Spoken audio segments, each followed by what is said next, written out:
Ever wondered what the similarities and differences between case control and cohort study designs are? Well, you're not alone. These two designs are vital tools in the world of medical research. They help us understand the relationships between various factors and health outcomes. Now you might be wondering, what exactly are case control and cohort studies? To put it simply, case control studies compare individuals with a specific condition or disease, the cases, to those without it, the controls. While cohort studies follow a group of individuals over time to monitor the development of a certain outcome. Both of these designs have their unique strengths and limitations, and they are often used to answer different research questions, but they also share some fundamental similarities. Intrigued? Good. Stay with us as we dive into the world of case control and cohort studies. So, what exactly are case control studies, you might ask? Well, think of them as time-traveling detectives in the world of epidemiology. They are designed to unravel the mysteries of the past in order to understand the present health conditions. Case control studies are essentially retrospective studies. This means they look backward in time to investigate events, behaviors, or conditions that have already occurred. Imagine you're at the end of a mystery novel, and you're piecing together clues from previous chapters to solve the puzzle. That's exactly what case control studies do. The purpose of these studies is to identify and compare the factors that might have contributed to a particular outcome or condition. They do this by comparing two groups of individuals, those with the condition, known as cases, and those without, known as controls. Let's break this down a bit more. The cases are individuals who have the condition or outcome of interest. They are like the key characters in our mystery novel. On the other hand, the controls do not have the condition. They are the supporting characters that provide context and contrast to our story. The investigators then compare these two groups to understand the differences and similarities between them. They examine factors like lifestyle habits, environmental exposures, genetic predispositions, and much more. The idea is to identify any factor that appears more frequently in the case group than in the control group, suggesting it might be associated with the condition or outcome. So, you see, case control studies are like detectives that delve into the past. They provide a snapshot of the past, allowing us to understand the factors that might have led to the present health conditions. They are a powerful tool in the field of epidemiology, helping us identify potential risk factors for diseases and conditions. Remember though, while case control studies can suggest an association between a factor and a condition, they can't prove causation. But that's a discussion for another time. Case control studies thus provide a snapshot of the past, and with that snapshot we can better understand the present and perhaps even shape a healthier future. Now let's switch gears and talk about cohort studies. Cohort studies are like stepping into a time machine. We start from the present, identify a group of people, and follow them into the future. The purpose? To observe if certain exposures or behaviors lead to specific outcomes over time. It's like watching a movie where we know the beginning but not the ending. Let's break down the structure.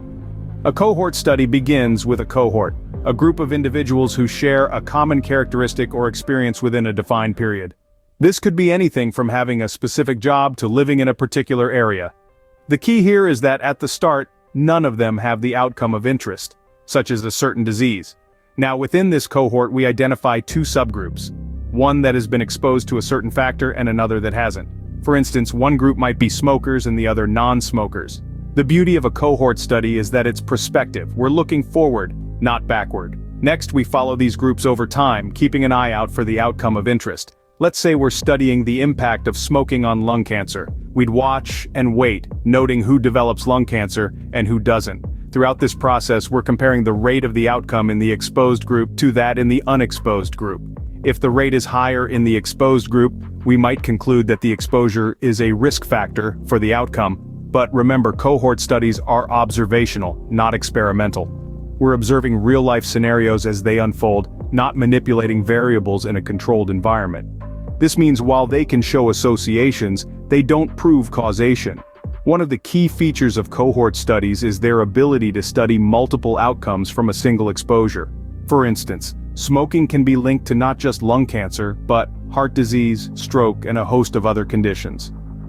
Cohort studies, therefore, give us a glimpse into the future, and with that, we can better understand the potential impacts of our behaviors and exposures on our health. Despite their differences, case control and cohort studies share some common ground. Let's dive into these shared elements. Both case control and cohort studies are observational in nature. That means, instead of manipulating variables in an experiment, researchers observe and collect data on existing variables. They're like detectives, piecing together clues to unravel a mystery, except their mystery is understanding disease patterns and risk factors. Speaking of risk factors, that's another commonality. Both study designs aim to determine associations and risk factors for diseases. Whether it's smoking and lung cancer or a sedentary lifestyle and heart disease, these studies help us understand what might increase our chances of developing certain conditions. Another shared trait is their applicability in epidemiological studies. Epidemiology, the study of how often diseases occur in different groups of people and why, relies heavily on these two designs. They're vital tools in the epidemiologist's arsenal, helping to track the spread of diseases, identify causes, and inform public health strategies. Now you might be wondering, if they're so similar, why do we need both? Well, each design has its strengths and weaknesses, and their differences can complement each other. Sometimes a case control study is more appropriate, other times a cohort study is the better choice. It's all about using the right tool for the job. So, while distinct, these study designs do have overlapping aspects. And that's what makes them both invaluable in the quest to understand and combat diseases. However, the differences between case control and cohort studies are more than skin deep. Let's dive into these differences to gain a clearer understanding. One of the most striking differences lies in the timing of these studies. Case control studies are generally retrospective.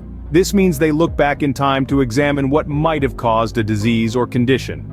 On the other hand, cohort studies are usually prospective, looking forward in time to observe the effect of a risk factor on a group of people. Let's move to the comparison groups. In a case control study, we compare the cases, people with the disease, to the controls, people without the disease. The aim is to find out if exposure to a certain risk factor is more common among cases than controls. In contrast, a cohort study begins with two groups: the exposed, those with the risk factor, and the unexposed, those without. The goal is to see if the exposed group develops the disease more often than the unexposed group. Now let's talk about the type of data collected. In case control studies, data is typically collected once after the disease or condition has developed. Researchers use this data to estimate the odds of having been exposed to the risk factor. In a cohort study, data is collected at multiple points in time. This allows researchers to calculate the risk of developing the disease for those exposed to the risk factor. Another key difference is the type of questions these studies answer. Case control studies are great for rare diseases, as they allow us to gather a sufficient number of cases. On the other hand, cohort studies are perfect for common diseases, as they allow us to observe the disease's development over time. Finally, the outcomes. Case control studies can study multiple outcomes from a single exposure. However, cohort studies can examine multiple exposures leading to a single outcome. As we can see, these study designs offer different perspectives and advantages depending on the research question. To wrap things up, let's quickly recap what we've learned today. We've navigated the complex world of case control and cohort studies, two pivotal methods in epidemiological research. We began by understanding case control studies, where we identify individuals with a specific outcome, like a disease, and compare them to those without. This approach is retrospective, meaning it looks back in time at events that have already occurred. It's particularly useful when dealing with rare conditions or when the outcome takes a long time to develop. Then we delved into cohort studies, a prospective design that follows a group of individuals over time to see who develops the outcome of interest. This method is effective when studying common outcomes or when the exposure is rare. We also explored the commonalities between these two designs. Both aim to establish associations between exposures and outcomes, and both require careful selection of participants to avoid bias. However, they differ in significant aspects. While case control studies are typically quicker and more cost-effective, they may be more susceptible to bias. On the other hand, cohort studies, although time-consuming and resource-intensive, can provide stronger evidence for causality. Remember, the choice between case control and cohort studies depends on your research question, resources, and the nature of the disease or condition under study. Thanks for joining us today, and we hope this has been a helpful exploration of case control and cohort studies.